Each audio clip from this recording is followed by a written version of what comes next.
5 বছর ধরে রাজভবনে আটকে গণপিটুনি রোধক বিল। তৃণমূলের অভিযোগের জবাব এবার দিলেন রাজ্যপাল। রাজ্যের কাছে নির্দিষ্ট কিছু ব্যাখ্যা চাইলেও মেলেনি, এমনটাই দাবি রাজভবনের। বাম এবং কংগ্রেসের তরফে বিলের বয়ান বদলের অভিযোগ করা হয়েছিল। 2019-এ বিধানসভায় বিল পাশের সময় গণপিটুনির সর্বোচ্চ সাজা মৃত্যুদণ্ডের উল্লেখ ছিল, কিন্তু রাজভবনে পাঠানো বিলের খসড়ায় মৃত্যুদণ্ডের উল্লেখ ছিল না। চাঞ্চল্যকর দাবি করে এক্স হ্যান্ডেলে পোস্ট রাজভবনের তরফে।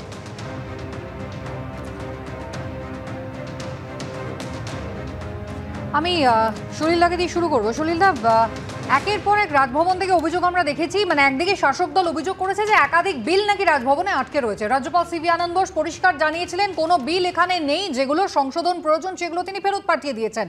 জটিলতা বা অচলাবস্থা যদি বলি, তাহলে সেক্ষেত্রে আপনি দেখুন পার্মানেন্ট ভিসি নিয়োগ নিয়ে অচলাবস্থা, সেই সমস্যার সমাধান কতটা হয়েছে। দ্বিতীয়ত, দুজন বিধায়ক এখনো তারা বসে রয়েছেন, নবনির্বাচিত হয়েছেন, শপথ নিয়ে অচলাবস্থা কাটেনি।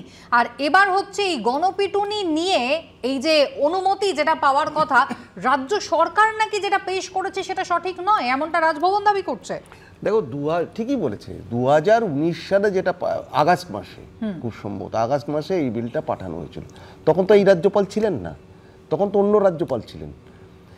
তারপরে যখন মাসের পর মাস, বছরের পর বছর অতিক্রান্ত হলো, তাহলে এরা পার্সু করলো না কেন? কেন বললো না যে এখনও কেন দিচ্ছেন না? তাতে করে একটা সাপ্রেশন অফ ফ্যাক্ট ছিল। আসল যে আইনটা ছিল তাতে মৃত্যুদণ্ডের কথা ছিল, এটাকে না লিখে যে খসড়াটা যেটা পাঠিয়েছিল ড্রাফটটা, তাতে করে ওটা ছিল না। আচ্ছা, তো সেটা এরা কোয়ারি করেছিল, রাজভবন থেকে এটা কোয়ারি হয়েছিল আগের এর প্রিডিসেসর।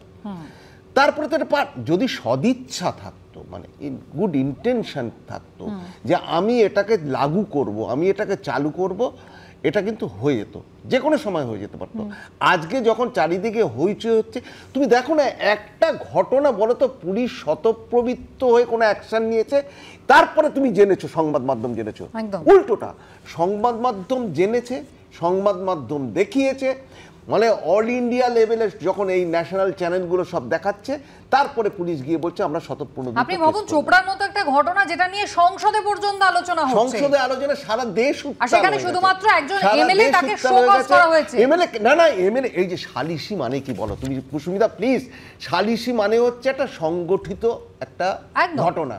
এই সংগঠন এবং যারা ওখানে রয়েছে, they are also part of the crime. যারা সাপোর্ট করছে তারা তো আছেই। এই হামিদুল ইসলামকে কেন তদন্তের আওতায় নিয়ে আসবেন, আমি এই প্রশ্নটা দাবি রাখছি, কারণ ও তো অ্যাবেট করেছে।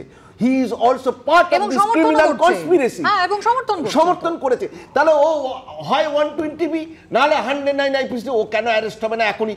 তাকে ভৎসনা করে লাভ আছে কি? কিসের শোকজ?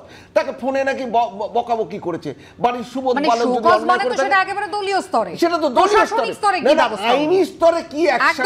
একদম।